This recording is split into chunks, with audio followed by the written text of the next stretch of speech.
ನಾನೇ ಇಂಟರ್ವ್ಯೂ ಮಾಡೋದು, ನೀವು ನನ್ನನ್ನೇ ಇಂಟರ್ವ್ಯೂ ಮಾಡ್ತೀರಾ? ಹೇಳಿ ಸರ್, ಈಗ ನೀವೇ ಸುದ್ದಿಯಲ್ಲಿರೋದು.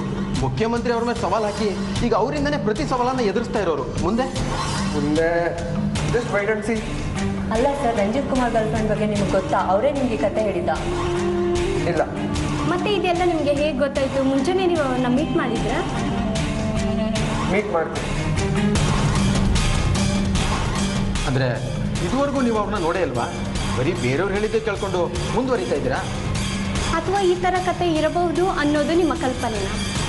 ಯಾವುದು ಕಲ್ಪನೆ ಯಾವುದು ಸತ್ಯ ಅನ್ನೋದು ಇಷ್ಟೆಲ್ಲ ನಿಮಗೆಲ್ಲ ಗೊತ್ತಾಗುತ್ತೆ. ಸರ್ ಒಂದು ನಿಮಿಷ. ಓಕೆ, ಇದನ್ನ ನಿಜ ಅಂತಾನೆ ಅನ್ಕೊಳ್ಳೋಣ. ಹಾಗಾದರೆ ಅವ್ರಿಗಿನ ಕಾಂಟ್ಯಾಕ್ಟ್ ಮಾಡೋಕ್ಕೆ ಟ್ರೈ ಮಾಡಿದ್ದೀರಾ? ಅವ್ರು ಎಲ್ಲಿದ್ದಾರೆ ಅಂತ ಗೊತ್ತಾ? ಇವತ್ತಿಂದ ಟ್ರೈ ಮಾಡ್ತೇನೆ. ಮಿಕ್ಕಿ ಡೀಟೇಲ್ಸ್ ಎಲ್ಲ ನಿಮ್ಗಳಿಗೆ ಮುಂದೆ ಗೊತ್ತಾಗುತ್ತೆ.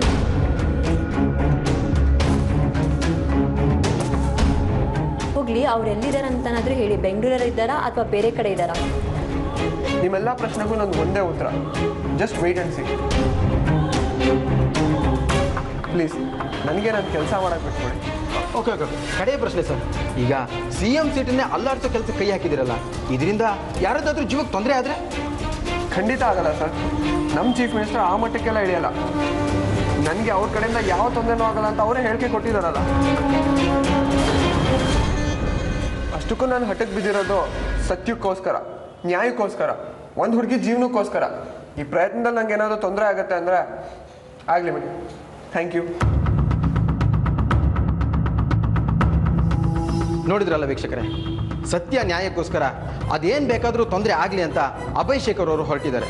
ಆದಷ್ಟು ಬೇಗ ಅವರು ಅಂದ್ಕೊಂಡಿರೋ ಕೆಲಸ ಆಗಲಿ, ಅವರು ಹುಡುಕ್ತಾ ಇರೋ ರಂಜಿತ್ ಕುಮಾರ್ ಅವರ ಪ್ರೀತಿಯ ಹುಡುಗಿ ಸಿಗಲಿ ಅಂತ ನಾವೆಲ್ಲರೂ ಹಾರೈಸೋಣ.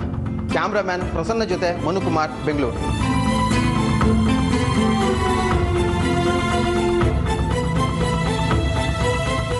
ಯಾಕೋ ಇಷ್ಟು ಹಠ ನಿನಗೆ?